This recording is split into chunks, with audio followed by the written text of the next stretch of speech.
আমি একেবারে সরাসরি চলে যাব এই মুহূর্তে জাস্টিস অভিজিৎ গাঙ্গুলি একটা সময় বিচারপতি ছিলেন, এখন অবসরপ্রাপ্ত বিচারপতি, বিজেপি নেতা অভিজিৎ গঙ্গোপাধ্যায় এই মুহূর্তে আমাদের সঙ্গে রয়েছেন। অভিজিৎ বাবু এই মুহূর্তে স্বাগত রিপাবলিক বাংলায়। আমি ময়ূক বলছি। অভিজিৎ বাবু, আমার খুব নির্দিষ্ট প্রশ্ন। আপনি বারবার বলেছেন যে বাংলাতে বুলডোজারের প্রয়োজন আছে। আমি আপনার পূর্বাশ্রম অর্থাৎ কলকাতা হাইকোর্টে আপনার বিভিন্ন যে অবজারভেশন, কোর্ট অবজারভেশন, সেখানেও আপনি বলেছেন যে বুলডোজার প্রয়োজন। ঠিক কেন তৃণমূল নেতাদের এই যে অত্যন্ত বাড়াবাড়ি বিভিন্ন জায়গাতে, সেটাকে কমব্যাট করার জন্য কেন বুলডোজার প্রয়োজন অভিজিৎ বাবু?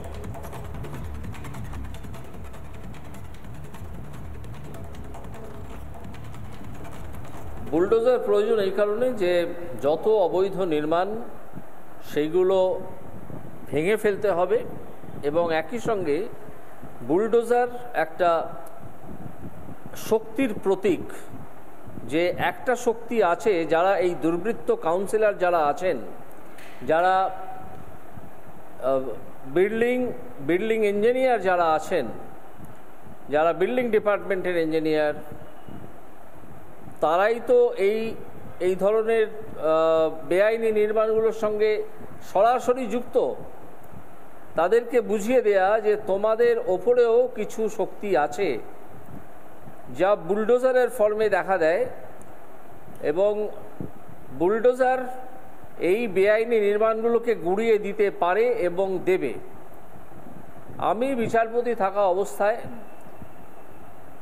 নির্দিষ্ট করে বুলডোজার চালানোর কথা বলতাম, কয়েকবার বলেছি, এবং বেশ কিছু নির্মাণ হাওড়া জেলায় ভাঙা হয়েছিল। এবং আমি যেটা অনুভব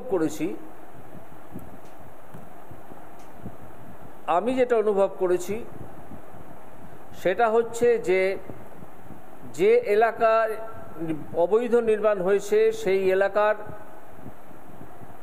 কাউন্সিলর হন বা অন্য ধরনের পুর প্রতিনিধি হন বা পঞ্চায়েতের প্রতিনিধি হন, এবং একই সঙ্গে যে বিল্ডিং ডিপার্টমেন্টের যে ইঞ্জিনিয়াররা থাকেন, তারা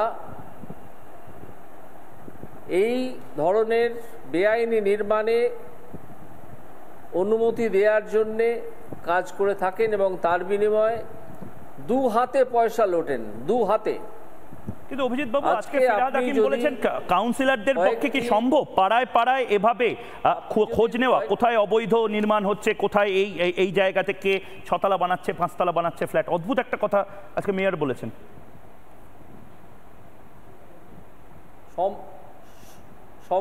সম্পূর্ণ দায়িত্ব এড়িয়ে যাওয়ার কথা বলেছেন। তার কারণ তিনি টের পেয়েছেন যে আমি যেটা শুরু করে দিয়ে এসেছিলাম বিচারপতি অবস্থায়, যে কাউন্সিলরদের সেই মামলাগুলোয় পার্টি করা এবং তাদেরকে ডেকে পাঠানো, এবং আমি কোনো মামলা তেমনভাবে শেষ করতে পারিনি। তার অন্য কারণ আছে, সে কথায় আমি যাচ্ছি না। তো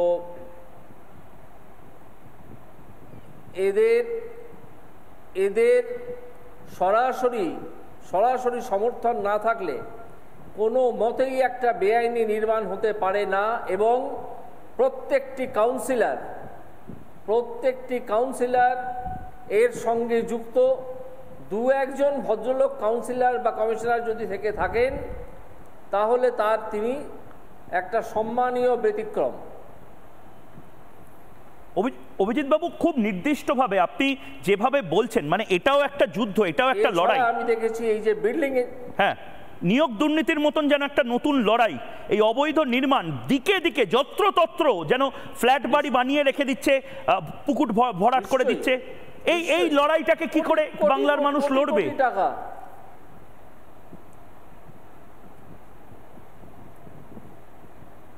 এই লড়াইটাকে বাংলার মানুষ লড়বে এই দুর্বৃত্ত সরকারটাকে সরালেই, এবং যেখানে যেখানে এই ধরনের কাউন্সিলররা আছেন সেই বোর্ডগুলোকে ভেঙে দিতে হবে।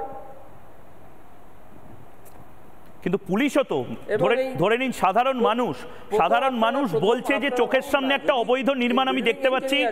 অভিজিৎ বাবু, চোখের সামনে আমার কাছে বহু মানুষ ফোন করেছে, জানলা খোলা যায় না এমন ভাবে নতুন একটা ফ্ল্যাট হচ্ছে এবং এটা পুরো ইল্লিগালি হচ্ছে, 3 ফুট 4 ফুটের রাস্তার মধ্যে হচ্ছে। পুলিশকে কমপ্লেন করেছে, পুলিশ বলছে দেখছি, বলে পুলিশ এলো, পুলিশ দেখে গেল, তারপরে কাউন্সিলরের সাথে কি কথা হলো কেউ জানে না, তারপরে বলা হলো যে না পারমিশন হয়ে গেছে। তার মানে প্রতি মুহূর্তে কি কলকাতা হাইকোর্টে গিয়ে ইনজাংশনের জন্য ছোটা যায় সাহেব? এটা আপনি বলতে মানে প্রতি জেলায় প্রতি ব্লকে এটা সম্ভব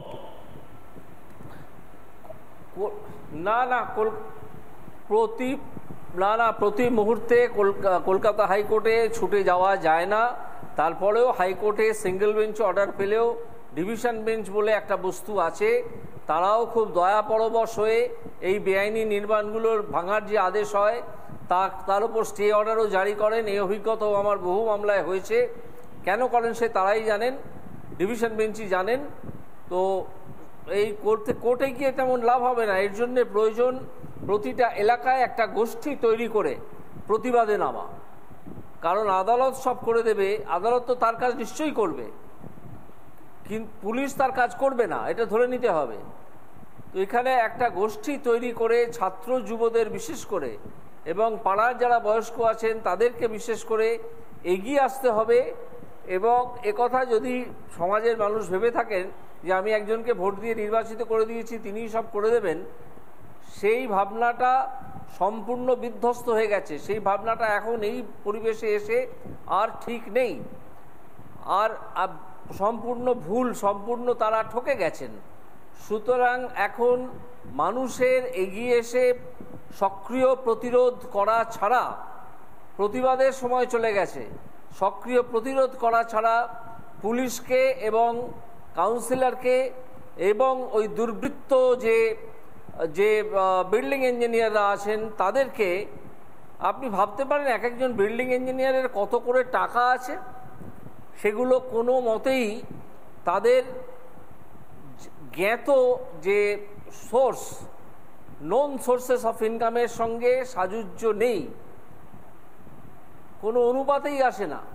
কিন্তু অভিজিৎ বাবু, আমার শেষ প্রশ্ন আপনাকে, এই সমস্ত কিছু আপনি বলছেন, খানিকটা এগিয়েও ছিলাম, কিন্তু কল্যাণ বন্দ্যোপাধ্যায়ের মতন যারা রাজনীতিবিদ আপনার প্রতিপক্ষ, তারা আপনাকে বলছেন নরখাদক, আপনাকে বিভিন্ন কুৎসিতভাবে আক্রমণ করছেন।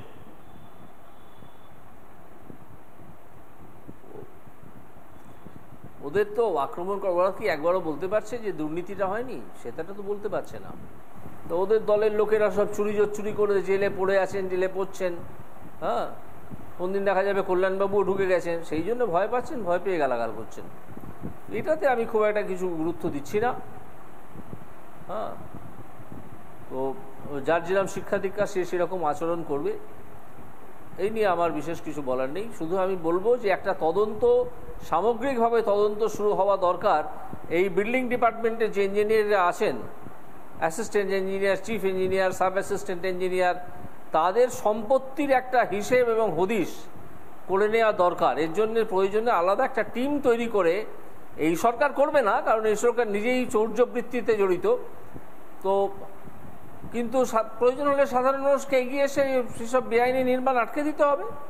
রাইট টু ইনফরমেশন অ্যাক্ট প্রয়োগ করতে হবে, করে জানতে হবে যে কী ধরনের নির্মাণ হচ্ছে এবং সেটা কিভাবে হয়। বেশ বেশ, অনেক ধন্যবাদ অভিজিৎ বাবু রিপাবলিক বাংলায়, জবাব চায় বাংলায় আমার সাথে কথা বলার জন্য।